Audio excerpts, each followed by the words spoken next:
Hi, I'm Lisa, and hello Tommy. Tommy's my 5-year-old grandson, and I promised I would say hello. Hi gorgeous. On this round, this is round 7, and it's done in mirror stitches. So we're going to work with the back facing, and we're going to work this way in reverse. I know that sounds really complicated, but it isn't. If you've watched any of my previous videos, you'll understand. If not, then I highly do recommend you watch them, because this technique stops your work from spiraling. You know, like when you do a granny square or something and it all goes out of line and spirals around, and this technique eliminates that problem.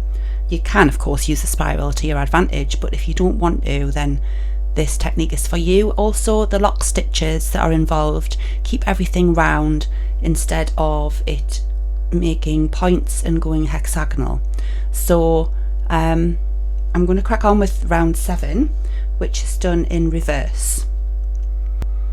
Just going to begin with a standing stitch, which just means you start with your loop on your hook, and I'm going to choose any popcorn with the work back facing, and the stitch that you close your popcorn with, the closing stitch, you need to insert into the back loop of that stitch and then pick up the one below it.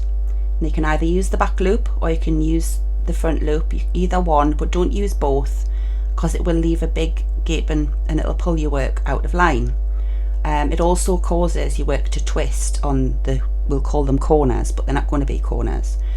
But anyway, I'm going to pick up that back loop of the popcorn closing stitch and the outer loop of the row below it, and wrap the yarn away from me and then pull it through both loops. So I've now got 2 on my hook, and then wrap it away from me again and pull that through both loops away from me. I'm going to put 2 of those stitches into the same 2 loops, so through them both again, wrap the yarn away from me, pull it through both loops away from me, wrap the yarn away from me, pull it through both loops away from me. So I've increased one now into the popcorns, and I'm going to make 1 in each of the next 4 as off stitches, which is just a back loop, single crochet or double crochet, but in Cro-faux we call them off stitches. And I'm going to make 1, just taking the back loop of each stitch in those 4 in between. And now we've increased from 5 stitches to 6 stitches, and we're going around the circle backwards using mirror stitches. So 1, 2, 3, 4 and 2 in the popcorn. We're going to repeat this process 6 times. So make sure your yarn's towards you. And I just move this out of the way because I feel that that's blurring the vision. Okay, I forget to look at the screen, I'm sorry. The closing stitch of the popcorn, which you can see here,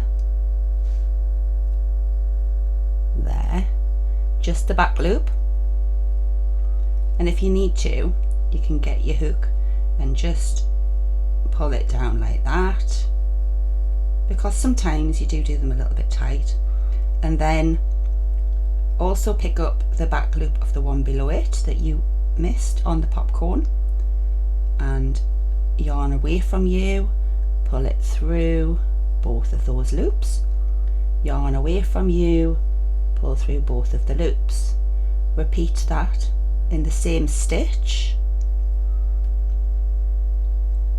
So 2 in there, through both loops again, away from you and through, away from you and through, and then 4 into the next 4. So 1 in each. 1, 2, 3,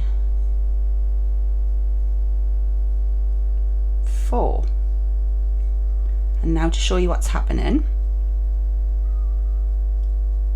there you go, that's 2 sections done. So I'm going to repeat for all the 6 sections, and then we're going to do this mosaic work on the next round, and that will be done front facing with standard crochet stitches. When you arrive at the end to join your circle after your last stitch, just pull up the loop, and you need to make sure your yarn is facing you, towards you, and insert your hook through the top 2 loops of your first standing stitch towards you. Pick up your working loop without twisting it, and just pull it a little bit so that you can pull it through to the front of the work. And then we're going to chain 1 and continue with the same colour. That's going to be in the next video, and we're going to continue with this mosaic work, and it's flat on the back. I'm going to show you more of this technique with mosaic on both sides. As we go through this pattern, we're going to explore a lot more of this technique using the lock stitches and the ons and the offs. So I shall see you for more in the next video, and please do catch up with the previous ones if you want to know more about the technique and more in-depth information about mirror stitches. Thanks for watching. Please like, share, subscribe. It's all appreciated very much. Thank you.